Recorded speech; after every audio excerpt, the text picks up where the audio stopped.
It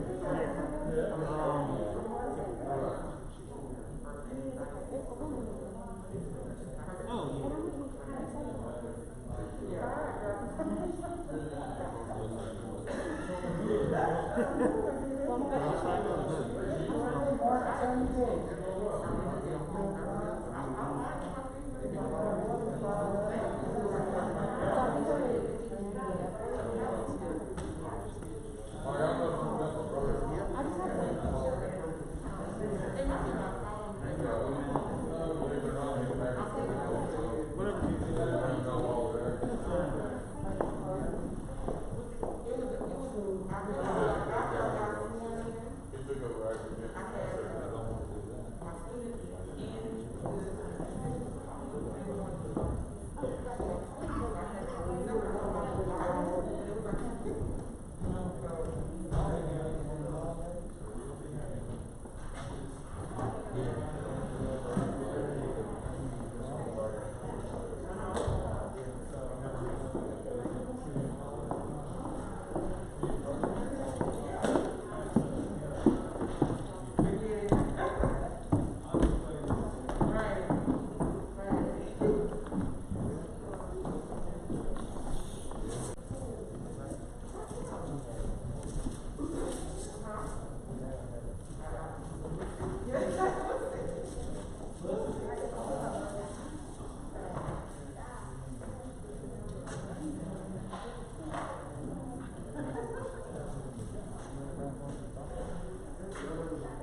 Testing, testing, testing, testing, testing, testing, testing, testing, testing, testing. More. You can hear it. You can hear it down here. Testing, testing, testing, testing. Okay. You can hear it.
background.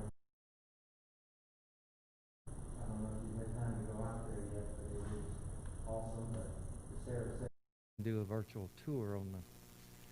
Are you going to do any aerials? Okay, so you'll see some of that stuff now. But basically, over the last year or so, we've exceeded acres.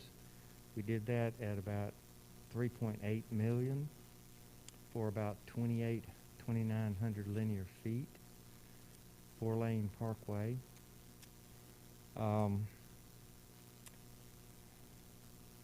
There's more coming. So on the financial aspects of it, we do have the audit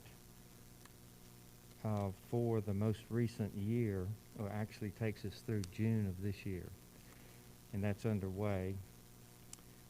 We have contracted with Plateau, the grading contractor who did the Facebook project, for construction of a second pad. The first extension of the parkway included pre-grading a pad, which cuts 5 or 6 months off a construction project, so that gives us an advantage over other comparable property.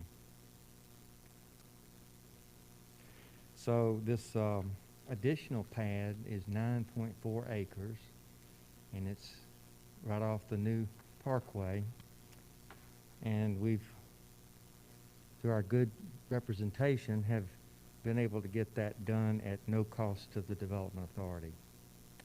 So that's probably, I don't know the value of that, but right offhand, but it's probably $400,000 in that range, maybe more.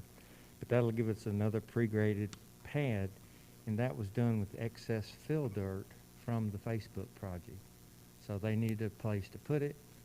They had a place, but we were closer, so it was better for them and to simply take care of the total cost. So, Sarah, you want to wrap it up? Absolutely. So if you look at the screen above you, we had a couple of announcements at the end of the year. If you notice at the top left, Facebook announced that they are moving into phase 2 of the project immediately. And so we're excited to see that their progression, even through the pandemic, is happening very quickly. And then the bottom are some aerials. And as Jerry mentioned, the piece of the pad, as well as the new pad that will go directly across from the 18-acre pad. I think, Waka, if you can go back one slide. A footprint and a look at Takeda, again, inside Takeda's facilities today, and aerial shots, and again, Takeda's footprint. I think, just a reminder, it's a little over 1.5 million square feet. And one more. And so, as Jerry mentioned, looking at the park, we are doing a lot of work on establishing the new area of the park. To date, we have remaining 540 acres that you see in the yellow area shaded in. And so, and that's where a lot of the new projects and new work will take place. So thank you. It's great to see y'all. Thank you. Thank you so much. Guys, any questions? Happy New Year to you all as well. Any questions? Commissioner Edwards. Thank you, Mr. Chairman. Thank you, Sarah. Thank you, Jerry. So, Jerry, you mentioned an audit. The JDA was audited. It's underway. It's underway. Yes, Okay. sir. We do an audit every year. So that's a fiscal June to July? I mean, July to June? Yes, sir. Okay. And it will be returned back. We'll give it back to each of the counties at the end as well, too. Okay. Thank you. Second question. On the Facebook plant or the Facebook build out, or I know all those companies at the beginning of COVID scaled back their workforces quite a bit.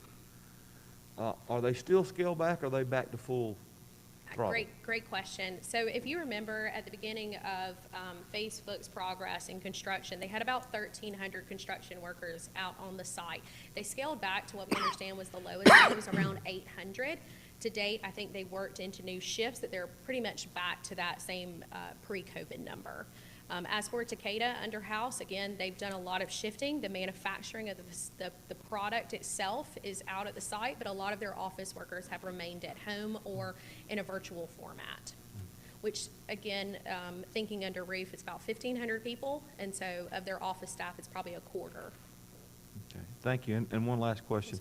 So what we see shaded, outlined in the yellow right there, what's the approximation, what's the approximate acreage on that? It's about 540 acres.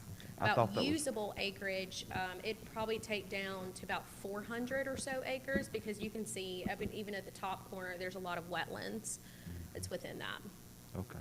All right, thank you. Thank you, Mr. Chairman. Thank you. Anyone else? Thank you guys so much for being here. Thank you so much for all that you do as well. Thank you. Before I go to the county manager's report, I do see in the audience Mr. Marcus Jordan. He is the new tax commissioner. I want to wave your hand, sir. I want to welcome you tonight. And I also see Ms. Bailey Blood. She is the new coroner. Ma'am, you want to raise your hand tonight? Wave your hand. Thank you guys for being here as well. I'm going to turn it over to Mr. Kerr for the county manager report. We got some special people that he has invited tonight, and so we're excited. Thank you, Mr. Chairman. This is a great day for agriculture here in Newton County. We have two proclamations tonight that recognizing two of the folks that live here and have grown up here in Newton County. And so I'm going to start off with the first one, and I'd like to ask that Lewis and Brittany Banks, and Ashley Best, our extension agent, if you all would come up for just a minute. We're going to have a proclamation for you here.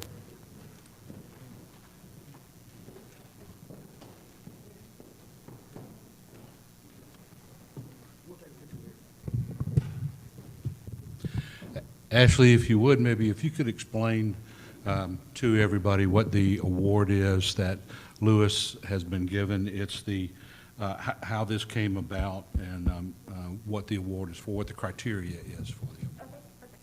Okay. So the National Outstanding Young Farmers is an agricultural fraternity, and Lewis was awarded the 2020 Georgia Outstanding Young Farmer Award. So that's a major deal. His application will then be going to the national level to be judged, and we hopefully will know something in the next couple months. So he focuses on sustainability, on conservation, and this is a great recognition for Newton County. Thank you.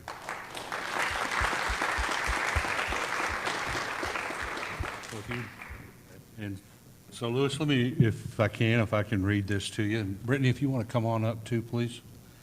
It's a proclamation of excellence in service. Whereas Lewis Banks was born on December 18, 1986 in Covington, Georgia, and married Brittany Banks, children Caroline and Brett. And whereas Lewis Banks was raised on a farm in Newton County, milking cows and growing row crops. Today, 10 years after farming on his own, Lewis owns and operates row crop farms totaling 336 acres, in addition to leasing a total of 664 acres, many of which was clear-cut timberland. He has spent the past 10 years growing corn, cotton, soybeans, and wheat, among other specialty crops in Newton County. And whereas he is a graduate of Eastside High School in Covington, Georgia, where he was a member of the FFA, and whereas the local Soil and Water Council has noted Lewis's conservation methods of building terraces, reduced tillage, and working with the local city and Georgia Environmental Protection Division, awarded him with a Conservationist of the Year for 2019. And whereas Mr. Banks currently has 200 acres of organic row crops and will continue to grow the acreage. Through utilizing the biosolids from the city of Covington, he hopes to increase the awareness that the biosolids are good for the environment. And whereas Lewis Banks has overcome the adversity of a farming accident in 2017, where a major injury to his leg occurred. Through the help of the farming community, Lewis was able to have his crops harvested and continue farming. He has since made a full recovery. And whereas, because of his exceptional efforts in conservation and sustainable farming, Mr. Banks has been named the 2020 Georgia Outstanding Young Farmer. And now, therefore, be it resolved that Marcelo Baines, Chairman of the Newton County Board of Commissioners, recognizes the accomplishments of this remarkable and distinguished member of Newton County and his outstanding agricultural service to his beloved community by declaring his outstanding agricultural service and by proclaiming the 5th day of January 2021 as Lewis Banks Day, in witness whereof I've hereunto set my hand and affixed our seal this 5th day of January 2021. Marcelo Baines, Chairman, Newton County Board of Commissioners. Congratulations.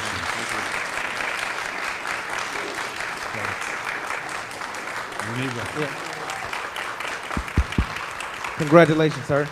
I'm gonna shake your hand. Yeah, we got some hand sanitizer here, so we can clean up afterward. But we want to get a picture. This is it's huge. So we want to make sure we get a picture with all the commissioners here tonight. Brian, if you could find the appropriate place. You want them down? Okay. Well, we're gonna get you your yeah.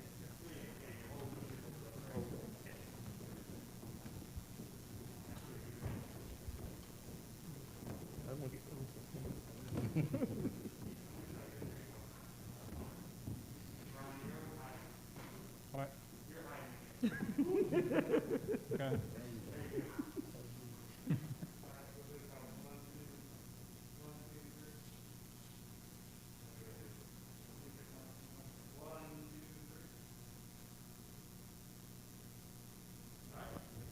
Thank you, guys. Congratulations.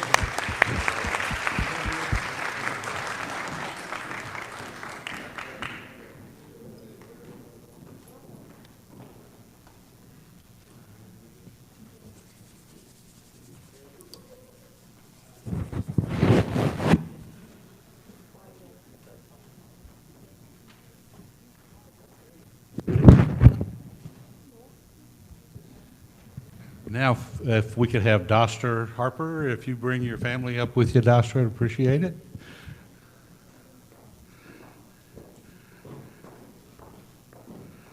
Doster's mom, Debbie, many of you know, is head of our Chamber of Commerce and does a lot of work in the community, so. Doster you're currently going to University of Georgia, I believe. Go Dogs. Go Dogs. So, this proclamation is for all of Doster's work, with the FFA, Future Farmers of America. So we've got this proclamation here that says, and let me read it out loud to you. Whereas Doster B. Harper, born on June 6, 2000, to lifelong Newton County, Georgia residents, Lance and Debbie Harper, siblings Lucas and Sam Harper, grandparents Doug and Carol Doster, Linda and Delano Harper. And whereas Doster Harper is a 2018 honor graduate of Eastside High School and served as Newton College and Career Academy FFA chapter treasurer in 2016-17 and president 2017-18. And whereas he was elected as Georgia FFA State North Regional Vice President in April 2018. And whereas Doster Harper was awarded the Congressional ROTC Scholarship in May 2018 by U.S. Congressman Jody Hice to attend the University of Georgia, where he is currently a junior majoring in agri-science and environmental science, captain in the UGA ROTC Bulldog Battalion, member of the UGA Army Ranger Challenge Team, a University of Georgia tour leader, and part of the UGA Collegiate Young Farmers and Ranchers. And whereas he received his American FFA degree in October 2019, the highest honor awarded to FFA members who have demonstrated the highest level of commitment to FFA and made significant accomplishments in their supervised agricultural experience. Whereas Doster was named National FFA President on October 29, 2020, and will take a year off from school and ROTC to serve the organization in local, state, national, and international activities in a way that will inform, motivate, and inspire FFA members, advisors, state staff, teachers, and others to achieve the mission, strategies, and core goals of the organization. And whereas, after graduation, Doster plans to commission as a second lieutenant in the U.S. Army and serves as a commanding officer for at least 4 years. He plans to pursue a civilian career researching effective and sustainable farming practices as a crop and soil sciences consultant. Now, therefore, Marcelo Baines, chairman of Newton County Board of Commissioners, does hereby proclaim Doster Harper the 2021 Enterprising Young Farmer for his contributions and dedication to the economic importance of agriculture through his work with Future Farmers Association for not only Newton County, but to the state of Georgia. In testimony whereof, I have hereunto set my hand and caused to be affixed the Great Seal of Newton County, Georgia, this 5th day of January, 2021 Marcelo Baines, Chairman, Newton County Commissioners. Congratulations.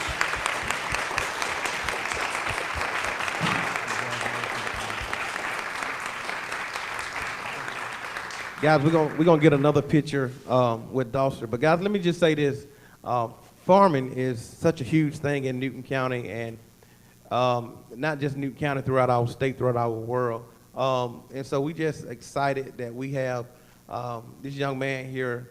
I know his parents, I know his grandparents, and he come from a great family, and we're just so proud of you, and you represent Newton County well. Both of you. So we just excited, and thank y'all so much for what y'all do. Thank you. I did sanitize my hand. So we're gonna get you guys to come down here, and we're gonna take pictures with you.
I'm gonna ask Commissioner Edwards to say a few words to you guys before you go, because he is the District 1 Commissioner. Well, thank you, Mr. Chairman. First of all, both families, I know both families have been raised around both families. Debbie, Lance. Lance is actually my cousin, which makes Doss my cousin. He don't claim me, but I do him. We're so proud of what this means to our community, and the FFA world, the personnel world centers on its president, and that is our national president that just stood up here. So that's a big deal. That's a big deal. So we're proud of you, Doss. Go forth and go Dogs. How about that? Dogs. Thank you so much. Thank y'all. Mr. Kerr?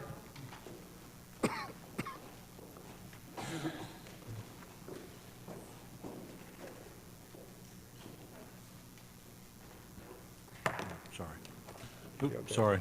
We do have a few slides to show you. We're going to go through. This is our Employee Appreciation Day, where we, among other things, among other awards that we had, we did have an employee who retired after 40 years of service. Joyce Waltrip was one of our custodians who had been with us for a number of years. Next slide, please. And this is employee appreciation. We weren't able to have a Christmas dinner with everyone together, so our committee put together a delivered dinner, no contact delivery of a Christmas dinner for everybody, and the HR department dressed up in Santa Claus and elves and went and passed out all the food to everybody. So it was a fun day for everybody, and things went well. This was our kickoff celebration of the 200th year anniversary. This was on December 5th, and we were out in front of the courthouse with our float, and we gave away some things and passed out a lot of information. And you see some various pictures there out in front of the courthouse. For those of you who don't know, the county was officially begun, if you will, on Christmas Eve of 2021. So this year will be our 200th anniversary, and we are going to have celebrations and different activities and things all throughout the year to help celebrate our 200 years as a county. Next slide, please. Grand opening at the expansion for the senior services. That was on December 9th. Good time there. Also, grand opening for our animal services building. Next slide, please. Station number 2, fire station number 2 down in Rocky Plains. We remodeled that station to make it so that we could have 24-hour occupation of the station, where it's a full-time station, and so that was done on December the 11th. Next slide, please. This was a groundbreaking December 15th out at Lake Varner for our expansion, which will give us the ability to produce 35 million gallons a day. And so this was the beginning of that work. It was a beautiful day. It was a little on the chilly side, but it was a beautiful day. Next slide, please. And these are two of our upcoming SPLOST projects. We'll be building a roundabout at the intersection of Jack Neely and Kirkland Road. This has been a project that's been a long time in the works. We've got a sign up there showing basically what it's going to look like. And then we are also going to realign the intersection of Harold Dobbs at Crowell Road. So that's will make that intersection quite a bit safer and straighten Harold Dobbs Road out to where it'll be a T intersection there at Crowell Road. And these are the latest reports of the concerning COVID. And you'll see there we have quite a few new cases, 917, 6,000 total in the county. At the Rotary meeting today, Dr. Carter from the Piedmont Newton did say that there were a total of 41 COVID patients in the hospital here. System-wide, Piedmont had about 900 patients who were COVID-related patients in the hospital. So, and that was the week prior to Thanksgiving, there were 200 patients, Piedmont system-wide. So there was quite a spike after the holidays at Thanksgiving and then Christmas and all as well. So, but thankfully we do have the vaccines are coming, and hopefully they'll get those distributed as quickly as possible. Next slide. And then this goes into a little more of a breakdown by age and so forth. 40 to 49 makes up the highest percentage. This is a breakdown by race and ethnicity. In Newton, the highest group is the African American community. Next slide, please. Oh, Happy New Year. Thank you. So hopefully we'll have a Happy New Year for everybody. So that'll be great. So Commissioner Henderson, then Commissioner. Thank you, Mr. Chairman. Lord, I know that the City of Covington, they had implementation of a face mask ordinance. In other words, I think they was asking everybody in the City of Covington to wear a face mask at all times. So, are we going to implement something similar, especially if there's been a spike in the COVID cases here in Covington, I think just about everywhere. And so they're, just trying to say, I think the President Joe Biden had said that once he was in office, that he would implement 100 days. And from information that I have received and information that I know, that just by wearing a mask, it reduces the amount of people who may become sick and the death rate. And they gave us a number of people, like that, a number of people whose lives it may save. And I've always, kind of thought that we need to start being proactive. And I understand, what you just said in the Afro-American community, it's extremely high, because I had some of my constituents call me and said, Jason, said, we're sick. Said, I'm at home with my husband, my whole entire family has COVID. And I think we need to start thinking and trying to help until we can implement the vaccine, hopefully to everybody at some point. Yeah.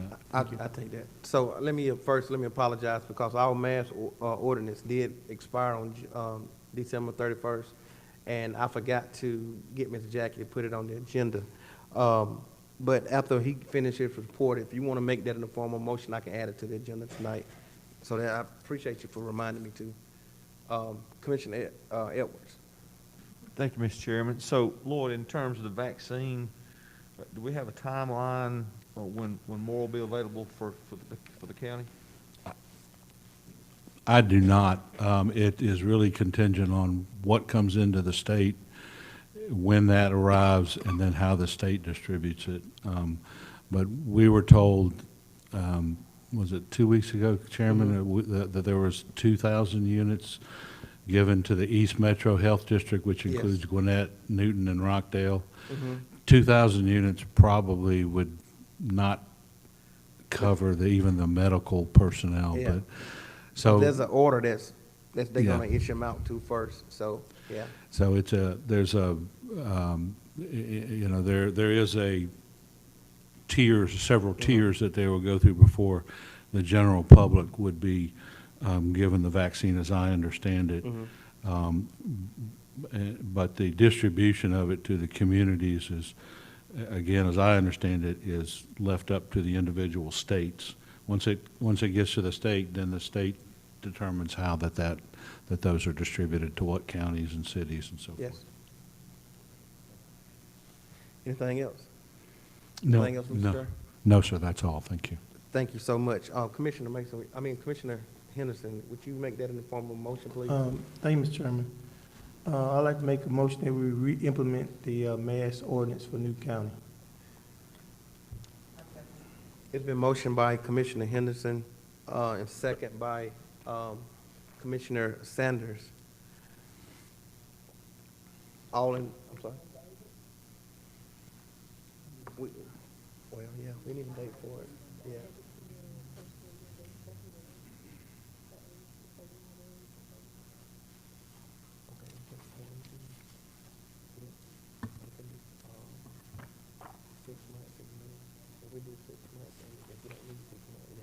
So, Commissioner, can you amend your motion to make it for 6 months? And if we don't need 6 months, we can always change it?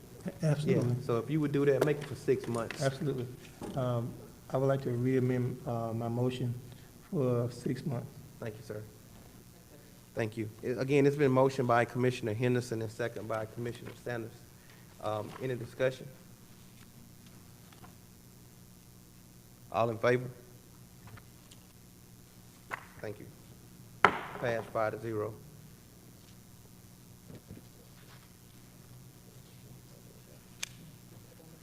Okay, all right. Thank you. Next is old business. Mr. Kerr, Water Resources. Yes, thank you, Mr. Chairman.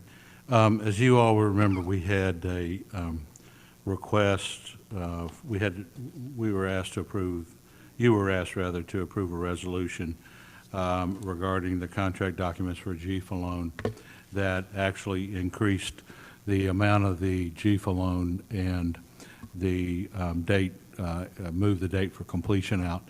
You had originally approved this in the meeting in September, but GFA, well, we did not pass a resolution, and GFA requested that we actually take all of that document, and I apologize. At the time, I was under the impression that some of the language had changed. It had not, and GFA requested that we put it in the form of a resolution and include the information that was adopted in September in that resolution. So that's what we've done. James Brown, our Water Resources Director, is here, and can speak to any particular questions that you might have about that loan and about the repayment of that loan. So, Guys, do y'all have any questions tonight for James? Okay, thank you so much. Well, I seek a motion that will approve resolution, R120120. Can I get a motion, please? Mr. Chair, I'd like to make Commissioner Mason? I'd like to make a motion that we approve Resolution R120120, requesting approval for the associated contract documents to update project completion date and the loan amount of GFA loan. It's been motioned by Commissioner Mason and second by Commissioner Edwards. Any discussion? Commissioner Henderson? Thank you, Mr. Chairman. The question that I have is and it's more meaning than anything, how much money or maybe we talking about, and where might it come from? The repayment of the loan will come out of the Water Resources Fund. Okay. Thank you so much. Anyone else? All in favor? It passes 5-0. Thank you so much. Next on the agenda, our consent agenda. I seek a motion of approval, please. It's been motioned by Commissioner Mason. Can I get a second, please? It's been seconded by Commissioner Edwards. Any discussion? All in favor? It passes 5-0.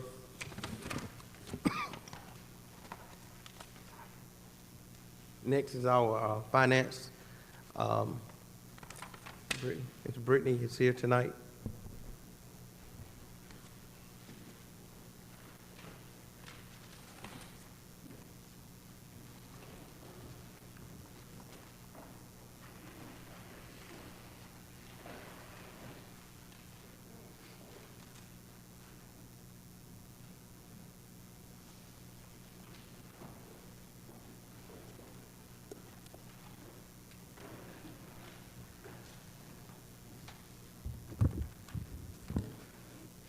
Good evening. Good evening. Tonight I will be presenting the November 2020 financials. And I'll start with our general fund revenues. For the year, we have collected $18.5 million in revenue of our budgeted $74.3 million. Right now, November is the 5th month of the year, which trends to be about 41.6%. Our revenues to actuals are 57.88%, which is usual this year because we have started collecting property taxes. And these are just graphs that show our collections monthly, and as you see, usually November, we get the October disbursements for property taxes, so that has been the highest month so far this year.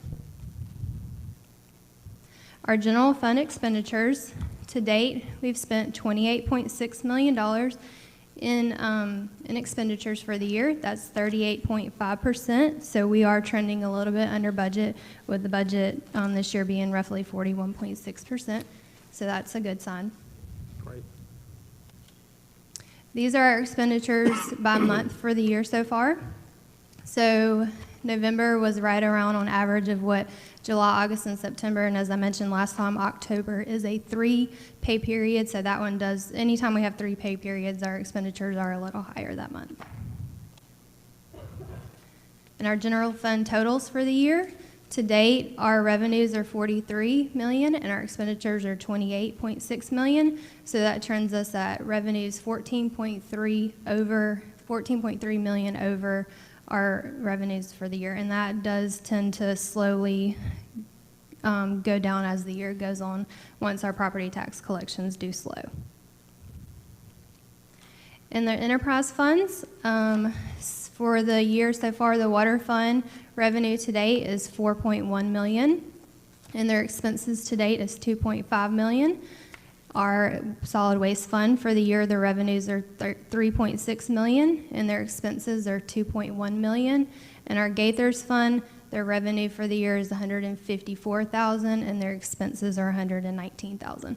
So all 3 funds are are operating in a surplus so far this year. And we still have 3 active SPLOST. Our 2005 SPLOST has 1 more partial debt service payment to the COPS 06 admin debt, and that one will be wrapped up. The 2011 SPLOST has 1.1 million remaining, and those 2 projects left are the historic jail and Fire Station 8. The 2017 SPLOST, to date, we've spent $28.8 million, and we have collected to date, and I'm sorry, I cannot see this, so let me go to the next slide. $45.6 million to date we've collected. So we are trending to be about $9.6 million over our anticipated collections, which is a really good sign. This graph right here depicts our loss in SPLOST collections, a comparison from October last year, because in November we're receiving October collections for SPLOST. So we were 12.98% over last October in our loss collections and 12.85 over last October in our SPLOST collections. And this graph just shows our average, our collections each month for the last year, with the one outlier being the month where we did have that large audited amount returned from the state that I had mentioned in my last financials. In our impact fee fund, we have $2.5 million total in our impact fee fund. We have spent $38,000 we have $38,000 encumbered, and we have spent a little bit out of our parks and recs this year, with expenditures being $135,000. Does anybody have any questions? Any questions, guys? Commissioner Henderson. Thank you. So all the funds that has been owed to impact fees, it's all paid up? Yes, sir. Anyone else? Thank you so much. Thank you. Next is item number 11, the appointment of the vice chair. Before we get going, let me open up, I know it's a discussion that needs to be made here. The vice chair actually rotates, and so the vice chair now, that Commissioner Schultz was on, will fall on Commissioner Elena Sanders. I suggested that Commissioner Sanders get in and get her feet wet and find out all the things that's going on the board. And so I asked that it roll over to Commissioner Cowan. Well, Commissioner Henderson first, but he declined. And then it rolls over to Commissioner Cowan. And so that's why you see Commissioner Ronnie Cowan's name on the board. And if you got any questions, you can, Commissioner Henderson. Thank you, thank you, Mr. Chair. Yes. The reason why I think that Commissioner Sanders, and well, first of all, we shouldn't even have a discussion, should be the vice chair, is because, as we all recall, about 4 years ago, you was elected chairman of the Board of Commissioners. In every duty that you took, I mean, you didn't know you know a little bit about it, but you just got in and you learned. It wasn't something where you said, well, I'm gonna set out for a year, or you could just throw somebody in the lines then.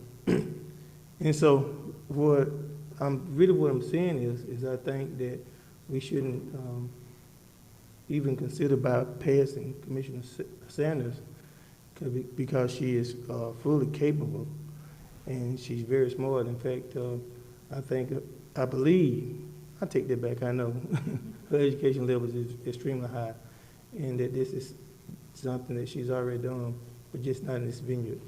So, you know, she's capable of doing it. No doubt in my mind that she's capable of doing it. Excuse me, that's not why, I got you, Nick. That's not why I asked for it to rotate. I asked for it to rotate so she can get somewhat comfortable with what the board is doing. But Commissioner Sanders. Thank you so much, Chairman. Mm-hmm. The great thing about the election that I ran is that I won in June. So I had 6 months to actually look at the board and see everything that was going. I actually sat in the audience and watched everything, and I have done parliamentary procedure since 4-H in 5th grade. So parliamentary procedure, Robert Rules of Order, do that with my organization now. So I'm well more than capable, so I just want to make you confident enough that I can do that because God's allowed me the intelligence to do that, and I'm here to serve. Anyone else? Commissioner Mason. Thank you, Mr. Chair. I know this is something that's coming before us, and I want to echo. I think Commissioner Sanders will be very capable, and we don't want to take that away from her. We're not taking away her education level. We're not taking away her capability of doing it. We're not even taking away, as she stated, even knowing Robert's Rule of Order. I can tell you how we do Robert's Rules of Order is a little bit different than most other organizations. And so I want to say, I think it would be in the best interest for each incoming commissioner. As the vice chair is not an elected position. Being a commissioner is the elected position. Being the vice chair is an appointed position. And so I think any new commissioner that comes on the board, it's their objective is to fulfill their immediate elected role, understand that role, get comfortable in that role, and then take on additional leadership roles on the board. So that's just my take, my view on it. I know when I came in 2018, I had to get comfortable in 2019, and I wasn't appointed as the vice chair until 2020. And so I think it's not about being capable of doing the role or capable of doing the job. It's a lot as a county commissioner to really learn and to understand this particular role. And I think once you get that role, then you'll be fully capable of taking on any additional leadership roles outside of that may be appointed with this particular role. So that's where I stand. Thank you, sir. Thank you. I don't know who was first. I think Commissioner Henderson. Thank you, Mr. Chairman. Because I have kind of been here for a while, several years. In fact, I'm in my 22nd year. I was the one that originally, not this board, but board brought this to the board and asked that we have a vice chair.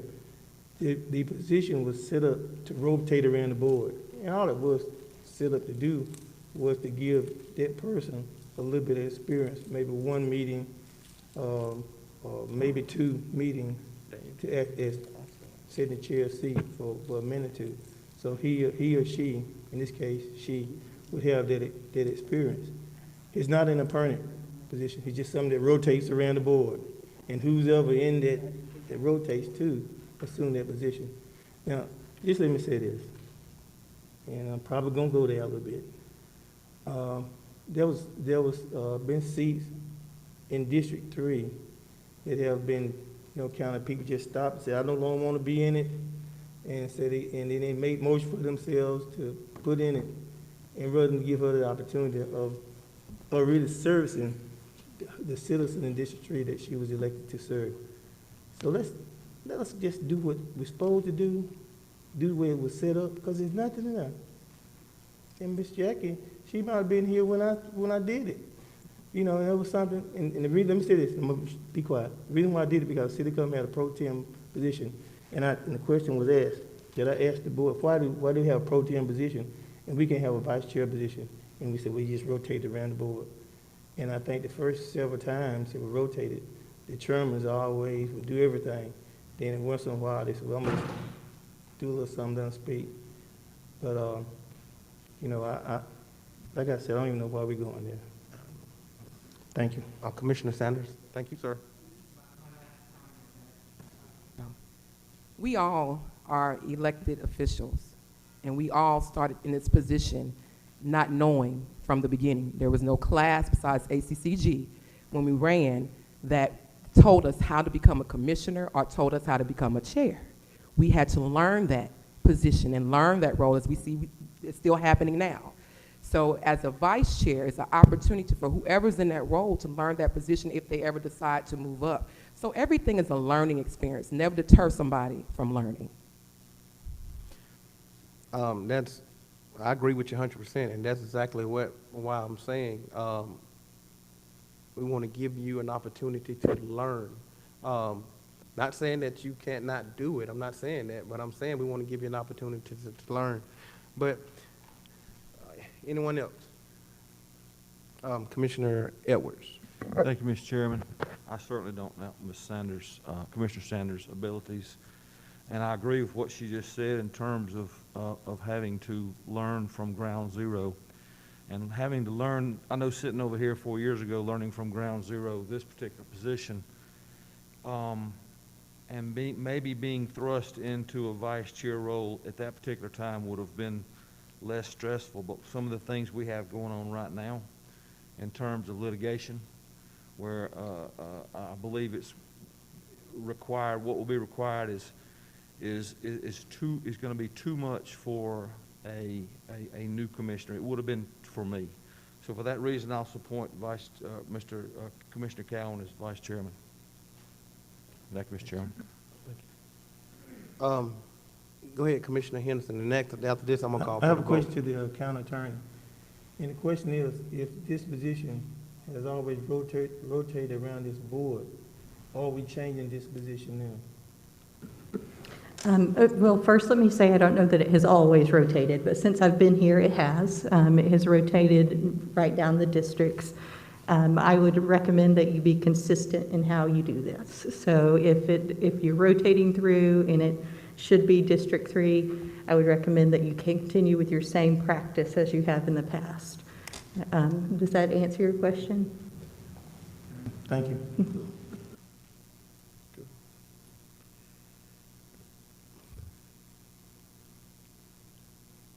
Okay. So you saying we need to, when you get the floor, you can. So you saying we need to, make Commissioner Sanders? I would recommend doing the appointment just as that has occurred in the past. Okay. So I seek a motion that we change, number 11 from Commissioner Cowan to Commissioner Sanders, State of Blount County Attorney. There's a motion by Commissioner Cowan and second by Commissioner Henderson. Any discussion? All in favor? All opposed? It passed 3-2. Next is item number 12, the appointment of the county clerk term for 1 year. Ms. Jackie is our county clerk, and she's been doing a great job. Amazing job. I seek a motion that we reappoint her. Mr. Chairman, I make a motion that we appoint my friend, who's always been my friend from ever since I've been here. When we made somewhat not good decisions, she would cry. She would cry because of the fact that he said, well, y'all just not getting along. And she has loved each and every commissioner that has came on this board since I've been here. And as I said, prior to some 22 years. And I make that motion for her to be our county clerk. My best friend, or one of my best friends, Ms. Jackie Smith. It's been motioned by Commissioner Henderson and second by Commissioner Mason. Any more discussion? All in favor? It passes 5-0. Thank you so much. Yeah, thank you so much, Mom. Next is item number 13, a resolution R 010521, a resolution of the Newton County Board of Commissioners regarding of the approval of the changes to Article 4 of Chapter 12 of the Newton County Code regarding motion. We pulled it. I'm sorry. We removed it. Item number 14, a resolution R 010521A, a resolution of the Newton County Georgia, to authorize the Newton County Tax Commissioner to waive certain amounts of tax owed. I do see that Mr. Jordan is here tonight.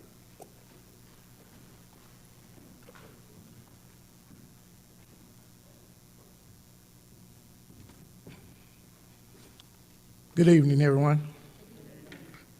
Thank you all for the opportunity to be here. This resolution, and by no means you all have the authority and power to do this. What I'm asking is, as my administration begins, just getting some clarity. And an example of this would be if a property owner received 2 tax bills, we're basically definitely can't pay 2 tax bills on the same parcel.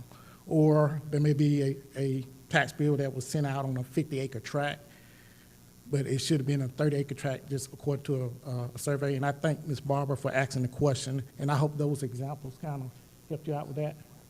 So, and that's what this resolution is doing, allowing us to correct clerical errors. And by the tax commission doing it, it will allow me to expedite the refund quickly rather than I would have to actually do the process, put it on the agenda for you all to sit and vote on it, then give back to me, and then we have to begin expediting. By allowing me the authority to do it, I can do it right there, process it right there with the taxpayer being there. And that's what we're asking to do. And this is only going to do correct clerical errors. Yeah, that's the next. So let's deal with number 14. Let's deal with one at a time. The first one is the tax commissioner want permission to waive certain amounts of tax owed. Yeah. Right now. Excuse me. I'm sorry, go ahead. So, No, that's what I was just explaining, is allowing us to, there were obvious clerical errors. It will allow us to go ahead and expedite that quickly. Because right now, the ultimate authority goes on you all. I would have to, we'll present it to the board, and you all would have to meet and vote on it, then give it back to us, and then we would have to send out the refund. So this way right here will allow me to just go ahead and expedite that quickly for the taxpayer. But it doesn't matter which way. If you all want us to present it to the board, we can. But I just want clarity going forward with the administration. so let me turn it over to Attorney Martin, please. First of all, congratulations again. It's great to have you. I spoke with Aaron to get the background on these 4 different items. The first one being the waiver. You're exactly right. It comes before the board. We've only had 2 during my tenure here. So you're asking for the board to extend that authority to you.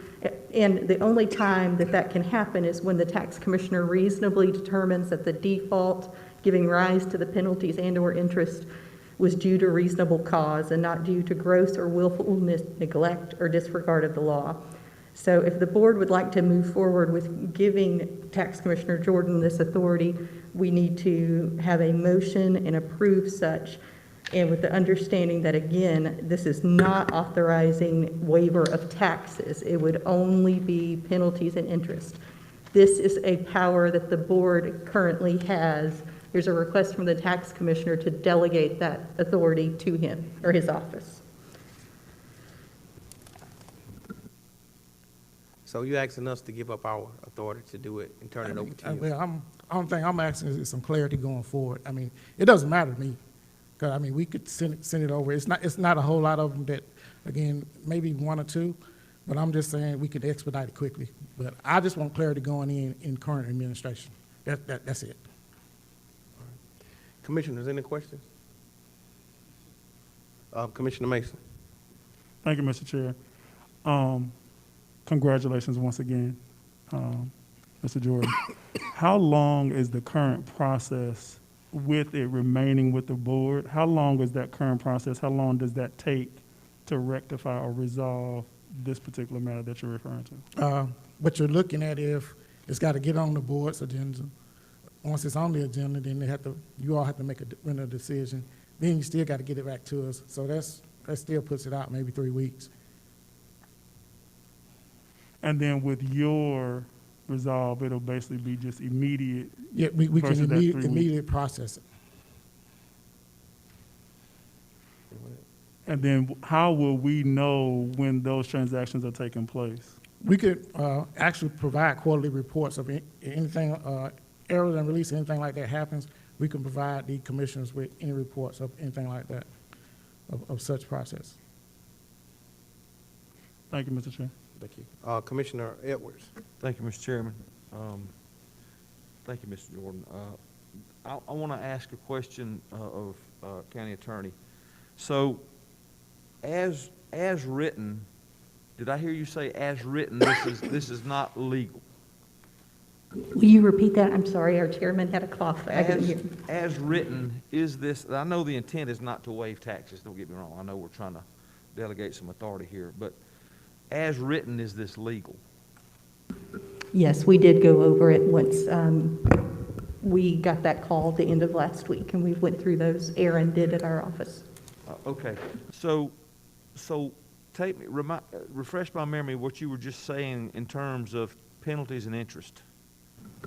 The board in this scenario is being asked by the tax commissioner's office to take a hurdle out of the equation on penalties and fines only, meaning that Mr. Jordan would not have to come before the board when there was a situation where he reasonably thought that there should be waiver of those penalties and interest. So what you're deciding tonight is if you want him to continue to come to us with those requests, or if you're delegating the authority to him in his office, if you do that, do you want him to come quarterly? Do you want him to come each time? How do you want that to look like? That would probably be the best, so that since Mr. Jordan's trying to get us, so he's got his running boards up, so where he can be consistent. Well, let me offer a suggestion then, that we amend this or reword this to say, instead of amounts of taxes owed, penalties and interest that may be accrued due to a clerical error or whatever's causing these problems. Does that make sense? Absolutely. We could just revise that resolution name to be a resolution of Newton County, Georgia, to authorize the Newton County Tax Commissioner to waive certain penalties, fees, and interest only as part of amount of taxes being owed. That would get you just those two things. And noted in terms of those errantly created, somehow those taxes, penalties, and interest were created through some type of error somewhere. Or I mean, the standard in the statute reads, it has to be due to reasonable cause and not due to gross or willful neglect or disregard of the law. So that's the standard that would apply that when Mr. Jordan would receive such a request. And that's the standard that you currently have when if it comes before you. Yeah, that's what I would suggest, what she said.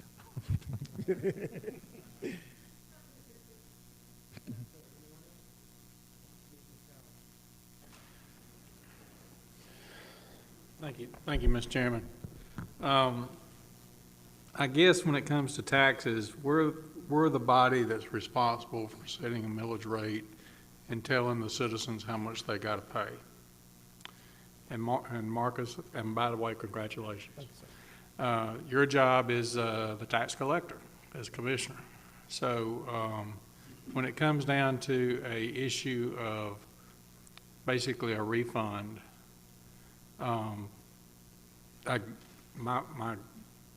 my feeling is it needs to come back before the Board of Commissioners so that we know that there's something going on out there, either a process is being mishandled or something like that, or there's certain reasons that we need to know. If you have that authority and we don't know about it, then we're never going to be able to make things better down the road or make changes or implement things that you may need. So my feeling is, and I'm not talking about clerical errors or anything, I'm talking about any tax that has to be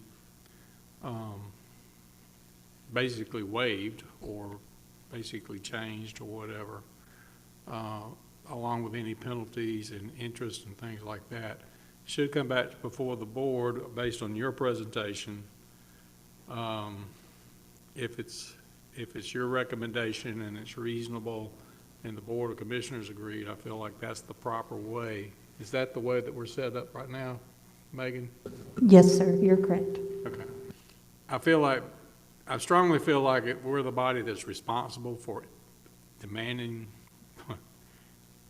well, basically demanding people to pay a certain amount of tax. We ought to be the body that also remedies that when there's an error. Okay, it shouldn't be the middleman, because in the way it looks at it, there's the taxpayer, there's the Board of Commissioners, you're the collector in the middle. We won't never find out what's going on. So that's how I feel about it. So I would not support that type of resolution as that's drafted right now. I just want to let you know.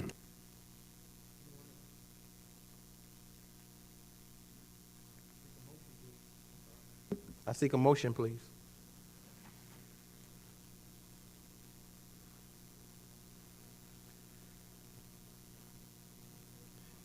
Did it fail without support? So that, I make a motion that we, in regards to Resolution RO10521A, that we keep it as we are doing now as the board. Am I saying that correctly, Megan? As the board, so we can make sure that our citizens know exactly what's happening. So I move that we do that.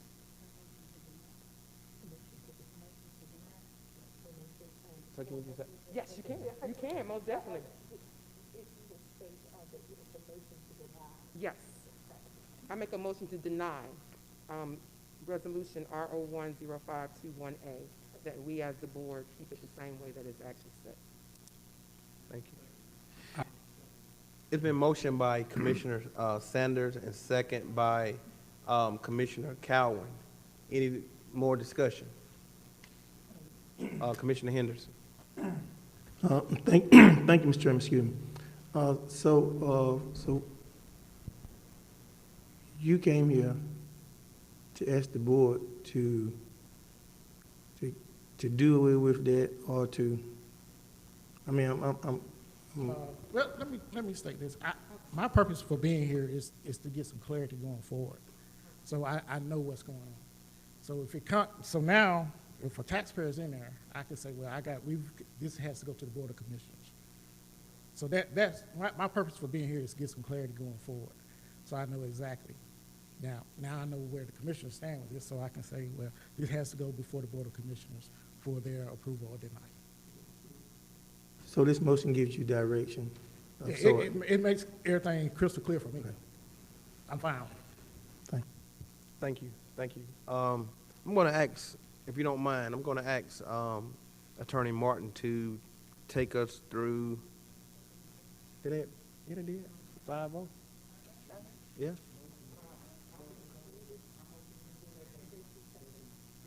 Ronnie seconded. I thought, okay. I thought they did. Okay. Any more discussion? All in favor? 5-0 is denied. I'm going to ask Attorney Martin if she would to help with the rest of these. Okay. Number 15 is a request from our new tax commissioner to have our chairman sign a letter authorizing collections of monies received via check, cash, debit cards, credit cards for payment on behalf of the county. It is my legal opinion that Mr. Jordan inherently has that authority already, that you can do that. Now, if you seek to have the board to make a motion to echo that, we can do that. But statutorily, that you already have that authority. Okay. So if the board has any questions of me, please let me know. A motion to approve would read such as the Board of Commissioners hereby authorizes Tax Commissioner Marcus Jordan to collect monies received via checks, cash, debit cards, and credit cards for the payment on behalf of the county. Any Commissioner Henderson? I was like to go ahead and make a motion to approve as stated by the county attorney.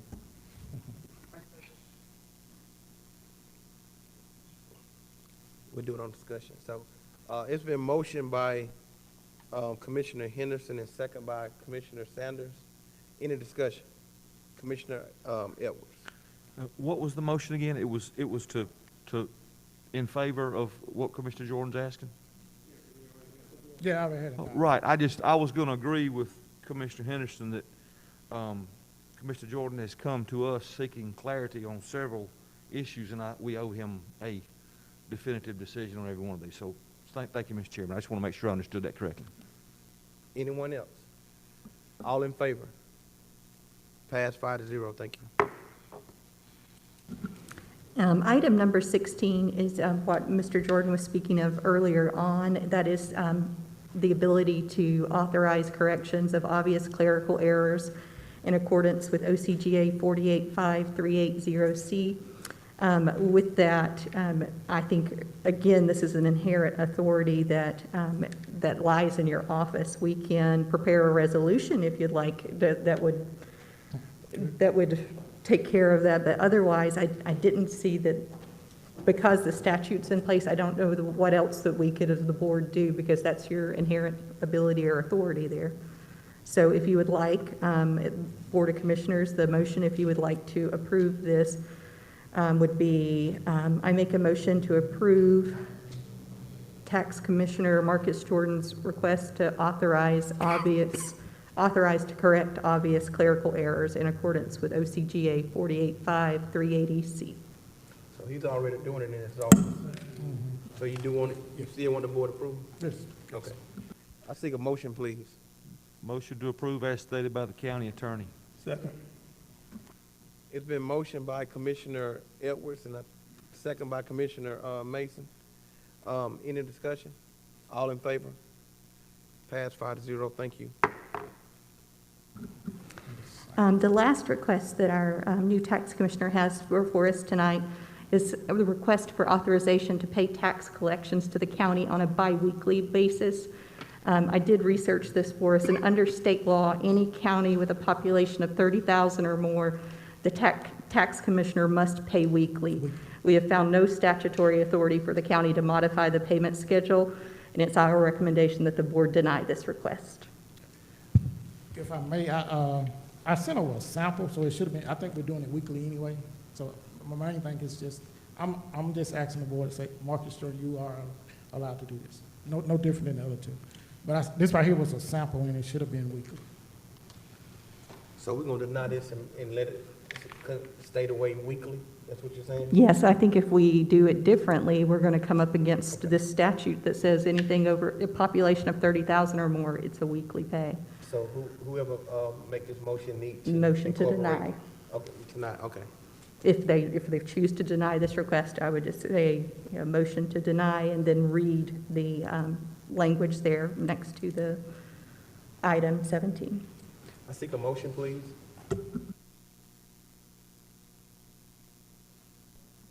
Commissioner Sanders. I make a motion to deny title ad valorem taxes on a monthly basis and authorize distribution for a motor vehicle on a biweekly basis. It's been motioned by Commissioner Sanders and second by Commissioner Mason. Any discussion? Commissioner Cowan. Megan, explain to me one more time. I guess I didn't hear exactly what you said. Did you say that the tax commissioner of counties over 30,000 in population must send it to the county weekly? Is that what you said? Mm-hmm. And that's what we're doing now? Yes. Okay, thank you. Any more discussion? All in favor? Thank you. That motion, it's passed, it's denied, sir. Thank you so much. You have anything else? No, that's it. All right. Thank you so much for being here tonight. And again, congratulations. Thank you. Commissioner Henderson. I didn't have the opportunity to tell you congratulations for becoming our tax commissioner. I mean, I think you're going to be one of the best we ever had. Thank you. Thank you all. And I'm looking forward for the next, in the next 4 years and expanding our services and making Newton, one Newton, and may we be a light throughout the state of Georgia. Thank you so much, sir.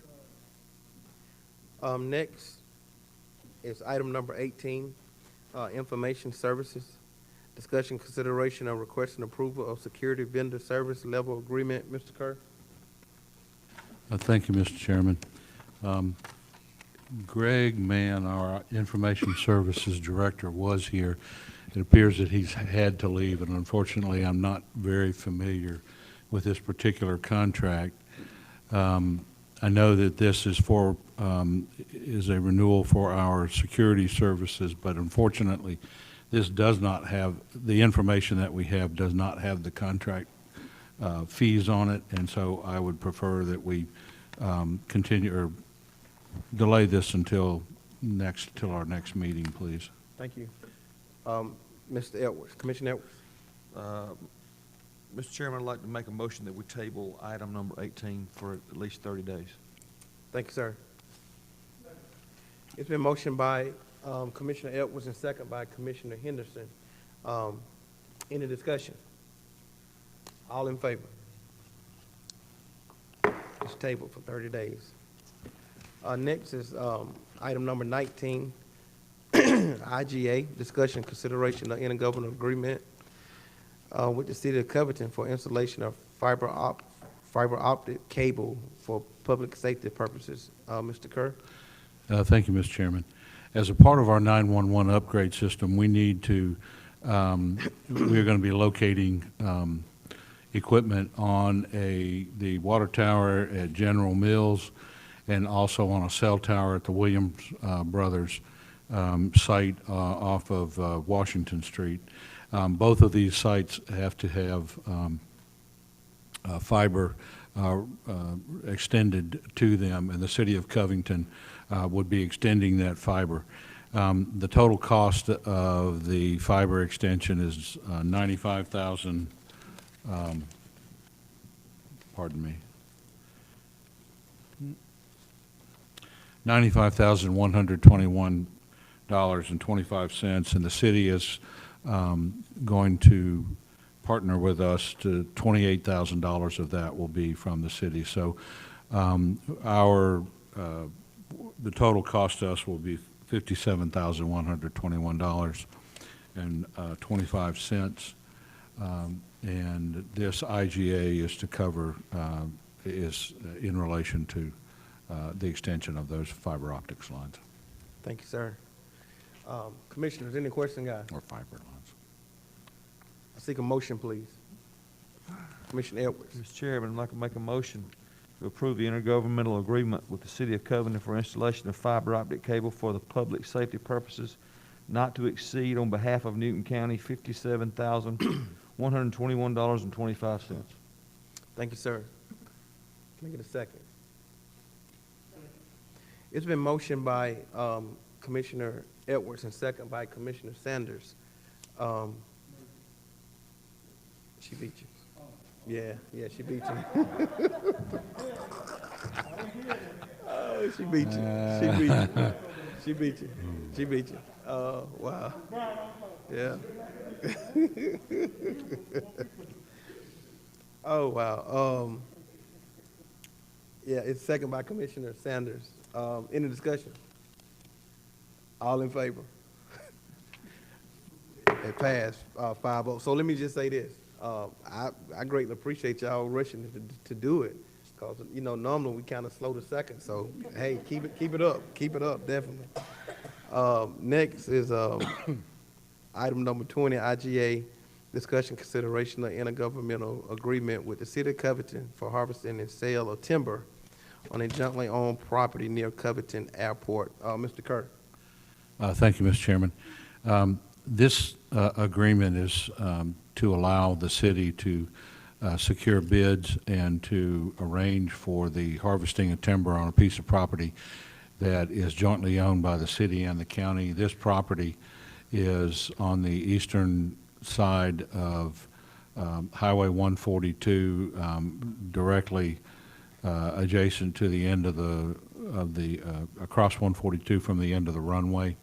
FAA requirements are such that that this, because of the discontinuance of a particular type of approach approach mechanisms and radio signals that will be used. It's going to require some additional clearing. So the city would have to, so that end of the remainder of those trees in there, certain trees in there, need to be removed. The city will take care of doing the bidding it out and managing the cutting of the timber, and then the city and the county would split whatever profit was realized from the timber harvest. Thank you, sir. Commissioners, any questions? Seek a motion, please. Don't get bashful now, y'all. Commissioner Edwards. Thank you, Mr. Chairman. Make a motion to approve the intergovernmental agreement with the City of Covington for harvesting and sale of timber on jointly owned property near the Covington Airport. Thank you. It's been motioned by Commissioner Edwards and second by Commissioner Sanders. Any discussion? All in favor? Passed 5-0. Thank you.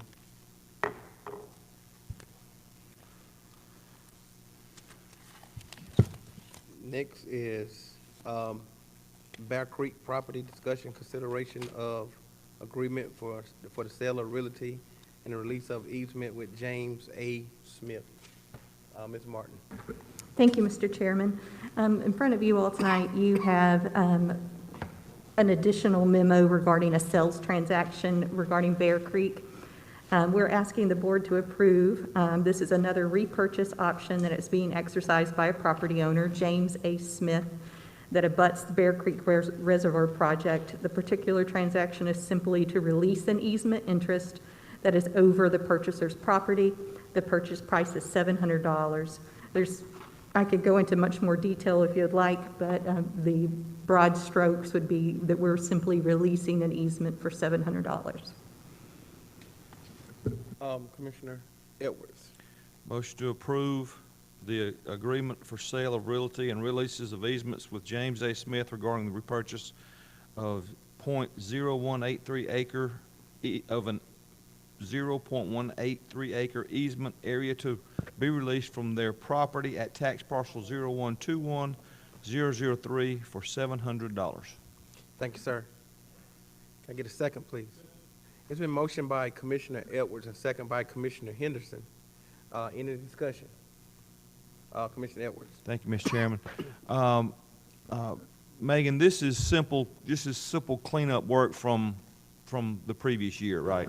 Yes, sir. I think this is probably the last one that we'll have. All right. Thank you, Mr. Chair. Thank you. Anyone else? All in favor? Passed 5-0. Thank you. Next is the first reading, Flash Foods LLC, DBA Circle K store number 27451274175 Salem Road, Covington, Georgia 316. Owner Circle K Stores Inc., David Rader, District 2. First reading. I'm sorry? First reading. Final reading, JIC Investments LLC, DBA Maverick at the Hub, 12708 Highway 278, Covington, Georgia 30014. Owner MS United LLC, Rashawn Desani, District 1. Final reading. Final reading. Yes, Thank you, Mr. Chairman. Motion to approve the final reading of JIC Investments LLC doing business as Maverick at the Hub, 12708 Highway 278, Covington, Georgia 30014. Owner MS United LLC / Roshan Dosani, and that is in District 1. It's been a motion by Commissioner Edwards and second by Commissioner Mason. Any discussion? Commissioner Henderson. Thank you, Mr. Chairman. Normally, we be advised of whether or not there have been any type of violation by somebody. And I guess, is it in the packet? No record. Okay, thank you. Anyone else? All in favor? It passed 5-0. Next, final reading, FSD Enterprise LLC, doing business as Hub Marathons. Second reading, 12752 Highway 278, Social Circle, Georgia, 30025. Owner is Jones Petroleum Company. Yosef Dasani, District 1. Final reading. Thank you, Mr. Chairman. Motion to approve the final reading of FSD Enterprise LLC doing business as Hub Marathon, 12752 Highway 278, Social Circle, Georgia, 30025. Owner Jones Petroleum, in care of Yosef Dosani, and that is in District 1 as well. Can I get a sec? Thank you. It's been motioned by Commissioner Edwards and second by Commissioner Henderson. Any discussion? All in favor? Passed 5-0. Thank you. Next is item number 23, alcohol license renewal. These are the one that's left over to make it in time for the breaking of the new year. I seek a motion of approval, please. And they all clean, Commissioner. I seek a motion of approval.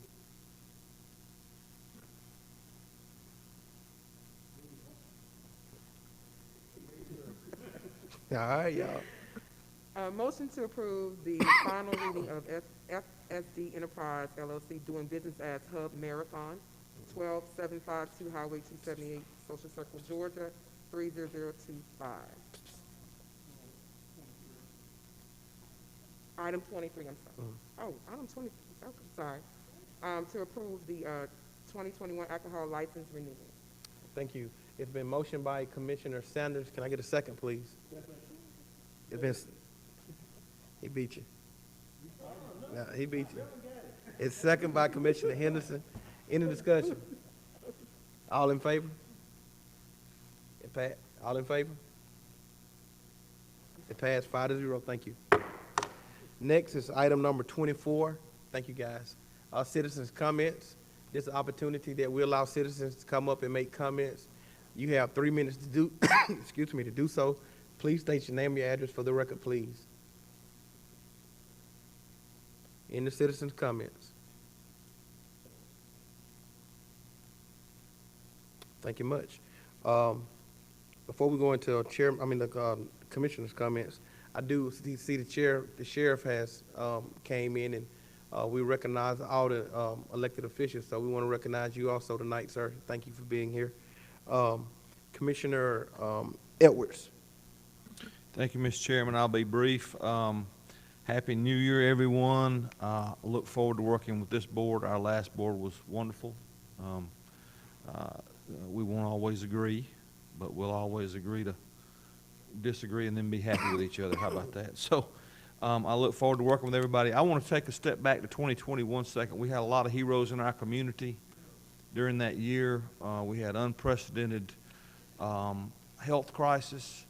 If I start naming organizations, I'll leave somebody out, but our community, the government can't do it by themselves. It takes a community, it takes the organizations within that community, and I'm talking churches, I'm talking everybody. So I want to say a big thank you to them, and it's not over yet, but hopefully we'll start digging out very soon. I look forward to working with every one of you. Thank you, Mr. Chairman. Thank you. I want to remind everybody that the commissioners have 4 minutes. I don't want nobody to think I'm being funny. 4 minutes. Now, I didn't mean that for you, Commissioner Mason. Commissioner Mason. Right. Thank you, Mr. Chair. I guess that's the running joke, because I normally always use my 4 minutes or close to it, huh? I guess sometimes I have a lot to say. I want to say Happy New Year to everybody, and congratulations to all our newly elected officials. I want to welcome Commissioner Sanders. I am excited that you're here. I think you're going to be a great asset to this board. As Commissioner Edwards stated, we had a great board, and I think you're just going to add more value to our board. And so I'm excited we're working with this entire board. And I'm looking forward to celebrating our 200-year bicentennial. I know we're still in a pandemic, but hopefully we can still have our celebrations and different district celebrations. Hopefully, every district will do something because I want to Every come. district will do something. I want to come to all district events. So just look for me to be there. Just let me know. I'll be there. And that was it. Thank you, Mr. Chair. Thank you, sir. Commissioner Sanders. I want to thank everyone for being so helpful and just your hospitality for me being here. I'm honored to serve, not only for District 3, to serve for Newton County. I'm looking forward to a great 4 years and working with everyone as a team. Thank you so much. I appreciate it. Thank you. Commissioner Henderson. Thank you, Mr. Chairman. Well, you know, I just you know, I've been on here for a while, and it just let me say this. You know, I never would have thought there would have been an Afro-American president. It did happen.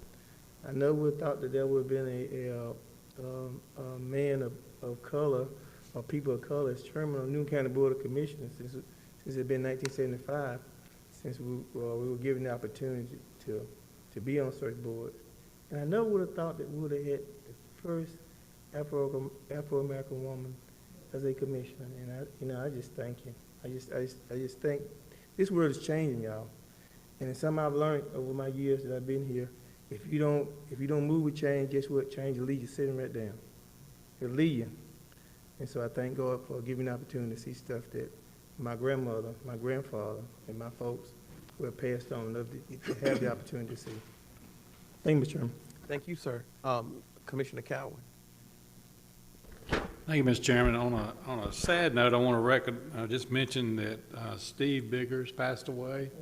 Steve was a former EMA director for Newton County, and I think he served also as a fire chief here at one time, but it was COVID related also. So his funeral is tomorrow, I believe, if I'm correct, maybe Thursday. I'm not sure. I'll have to check on that. I want to say looking forward to a new year, and this is mine and Stan's second round. How many rounds you been on, JC? Ooh, so many, what count? Well, it's just round 2 for us, and we ain't got knocked out yet. But I will say the first round was pretty tough. But anyway, it's just good to be back with everybody. I'm looking forward to next year. Mr. Chairman, I think you've got some, want to talk to us a little bit about maybe a retreat at some point, and maybe an update of our strategic plan. Looking forward to that. And just some good things happening in Newton County over the next year, and then, hopefully the next 4 years. So just good to see everybody again. Thanks. Thank you. Thank you so much. First, let me just say congratulations to everybody who won their election and are in office. We congratulate our newest team member here, Ms. Elena Sanders. I think she's going to do a great job. Guys, I want to make sure that we don't forget. We want to make sure that we keep pushing to be one Newton. That's our, we got, I know everybody ran in individual districts and things like that, but I think she said it best. She want to do what's best for all of Newton County, and that's what that's what people went to the ballot box and checked our name for, to make sure we do what's best for all of Newton County. So I'm going to keep pushing for one Newton. I think, I think we don't came a long way, but we got a ways to go. Ain't no perfect community, but we are a community that love on each other, and we are striving to do what's best for this community. So I'm excited about the opportunities that we have that's in front of us.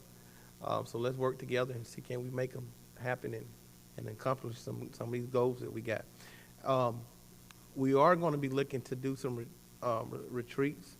Me and Mr. Kerr we talked about it a little bit today, or yesterday. Was it yesterday? I'm gonna get my days mixed up. Might have been yesterday. But so I am excited about that. It'll give everybody an opportunity to get acquainted with each other a little bit better. Everybody an opportunity to get to know what's actually going on and the direction that we're looking to go in. So with that being said, I'm excited, so look forward to it. We do have a need for executive session tonight. It probably is gonna be a lengthy executive session. We will not be taking a vote when we come out. So if you want to get an opportunity to greet your commissioner, we'll give a few minutes because I know there's some people that want to greet Ms. Sanders. She's new, so come. And I don't know if she's shaking hands, but come and say hello to her. If you want to shake her hands, I'm going to give her some hand sanitizer to make sure she hand sanitized. So, but guys, we look for a great year. We look for a great year. We seek a motion that we go into executive session. Oh, I'm sorry.